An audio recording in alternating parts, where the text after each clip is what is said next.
የሱቅ ሸዋሸዋ በፒያሳ እነሆ ፒያሳ ከፈረሰች 2 ዓመት አለፋት። ቀደምት ነዋሪዎቿ በከተማይቱ አራቱም አቅጣጫ ተበትነው የሰቀቀን ኑሯቸውን እየገፉ ነው። ቀደም ብሎ ፒያሳ ከመኖሪያ ሰፈርነት በተጨማሪ የጦፈ የንግድ ማዕከልም ስለነበረች ከፈረሳው በኋላ የቀድሞ የፒያሳ የንግድ ቤት ባለቤቶች 8 ማህበራትን አቋቁመው በመደራጀት መብታቸውን በህግ አግባብ መጠየቅ ከጀመሩ ከራርመዋል። ጥያቄያቸውም የአዳነች አቤቤ አስተዳደር ፈረሳውን ከማከናወኑ በፊት በገባው ቃል መሰረት ፒያሳን አልምቶ ለንግድ አገልግሎት የሚሆኑ ህንጻዎችን ለመገንባት ቦታ በሊዝ እንዲሰጣቸው መጠየቅ ነበር። የማህበራቱ አባላት ብዛት ዝቅተኛው 80 ከፍተኛው ደግሞ ከ300 በላይ ይሆናሉ። ለዛሬ ከአንዱ ማህበር ያገኘሁት መረጃ ይህንን ይመስላል። ማህበሩ ከ160 በላይ አባላት አሉት። ከማህበሩ አመራሮች የተውጣጣ 20 አባላት ያሉት የቴክኒክ ኮሚቴ በማቋቋም የመሬት ጉዳያቸውን መከታተል ጀመሩ።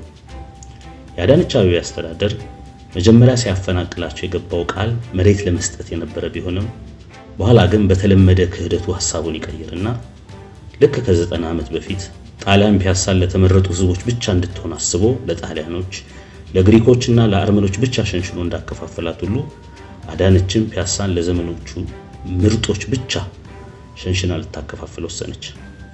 ስለዚህም መጀመሪያ በማህበር ተደራጁና መሬት ይሰጣቸዋል የተባሉት ነጋዴዎች በተለያዩ የከተማይቱ ክፍል መንግስት ወዳስገነባቸው የኪራይ ሱቆች እየሄዱ ቁልፍ እንዲረከቡ ማግባባት ጀመረች።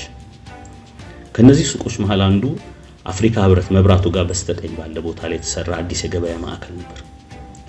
ቦታው ለንግድ ስራ የማይሆን መሆኑን በማየት ነጋዴዎቹ ቅሬታቸውን ለአዳነች አቀረቡ።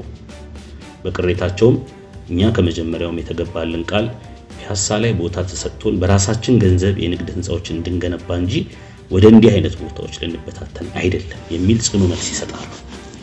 በዚህ መሃል በቅርቡ አዳነች አቤቤ ቀድሞ ዶሮ ማነቂያ ይባል የነበረው ሰፈር ላይ 101 ሱቆችን ገንብታ ለቀድሞ የፒያሳ ነጋዴዎች በእጣ ማከፋፈሏን በዜና አስነገረች።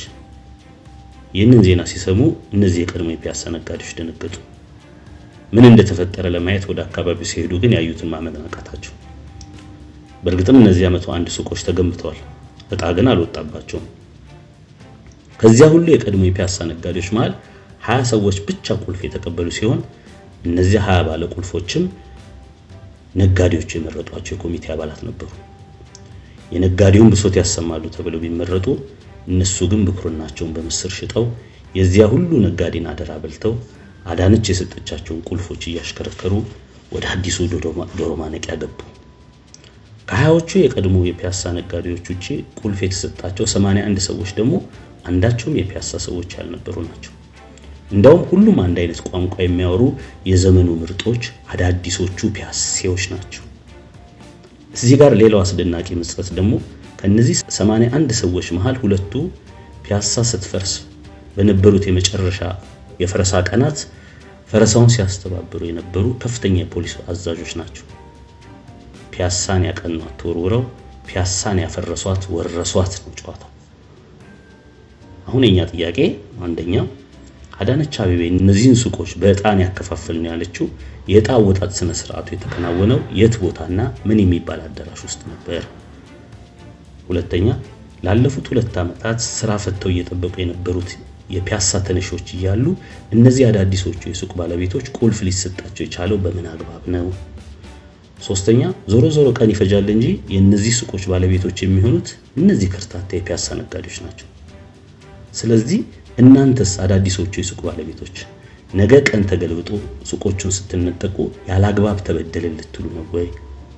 አራተኛ አዳነች አቤቤ እነዚያን የኮሚቴ አመራሮች ቁልፍ ሰጥታ አፋቸውን ካዘጋጃቸው በኋላ ቀሪዎቹ አባላት ማህበራችንን ይዘን ለጥያቄያችን ምላሽ ለማግኘት እንታገላለን ቢሉ ማህበራቱ የሽብር ተቋማት ናቸው ብላ ታፈርሳቸዋለች ወይስ ጥያቄያቸውን ትመልሳለች?